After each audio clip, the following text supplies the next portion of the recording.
Après des semaines de travail acharné, des dizaines de reportages et plusieurs nuits blanches, nous en sommes finalement arrivés là. La dernière épreuve du triathlon du français, saison 2. La dernière épreuve du triathlon du français, saison 2. Ah, voilà.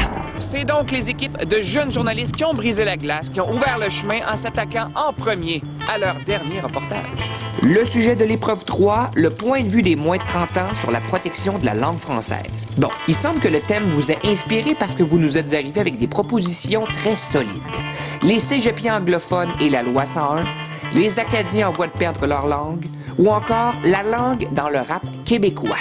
3 sujets pertinents, 3 équipes de jeunes journalistes qui terminent leur triathlon la tête haute. Pour cette épreuve-ci, la dernière, les notes du jury vont demeurer confidentielles jusqu'à l'annonce des gagnants du triathlon. Vous n'aurez donc droit, et oui, qu'aux commentaires du jury, dont voici tout de suite un petit résumé.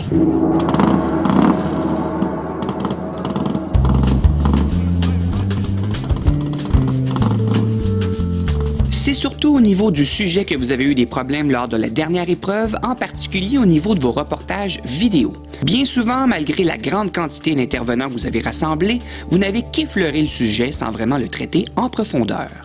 Parlant des reportages vidéo, petit relâchement chez certaines équipes côté montage. N'oubliez jamais de soigner les transitions entre chaque plan en prévoyant des plans de coupe. La Société Saint-Jean-Baptiste craint l'anglicisation, mais également le bilinguisme, amplifié par ces Français qui viennent parler anglais. Plus on se dirige vers le bilinguisme institutionnel, mais moins on réussit à franciser les nouveaux arrivants. Côté mise en page de vos reportages écrits, vous êtes vraiment devenus des pros. D'ailleurs, belle idée du délire français que c'est encadré qui amène une dimension supplémentaire sans alourdir pour autant votre reportage. En terminant, 2 mentions spéciales. D'abord, bravo aux sans-papiers pour leur reportage professionnel à la technique impressionnante et surtout au montage solide. Pour beaucoup de jeunes, le débat politique sur la langue ne les intéresse pas autant que la génération de leurs parents. Voilà peut-être pourquoi la controverse autour de l'unilinguisme de l'entraîneur-chef du Canadien de Montréal, Randy Conneyworth, n'a pas semblé scandaliser certains jeunes. Les jeunes étaient un peu de l'avis que le rôle principal de l'entraîneur, c'est d'être le coach et donc de faire gagner l'équipe.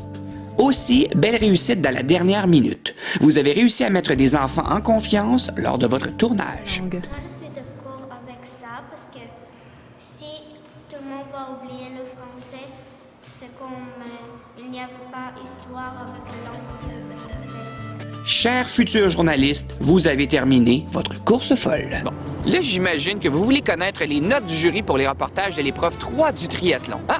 Vous les connaîtrez en même temps que l'identité des grands gagnants le 29 avril prochain. Bon, d'ailleurs, ça, c'est une grande primeur, le 29 avril prochain, une date à inscrire tout de suite dans votre agenda. D'ici là, la compétition se poursuit sur notre site. Vous pouvez d'ailleurs commenter et noter les reportages des futurs journalistes qui ont été mis en ligne aujourd'hui. Leur sujet, la religion à l'école ou tracer la ligne. Un beau sujet.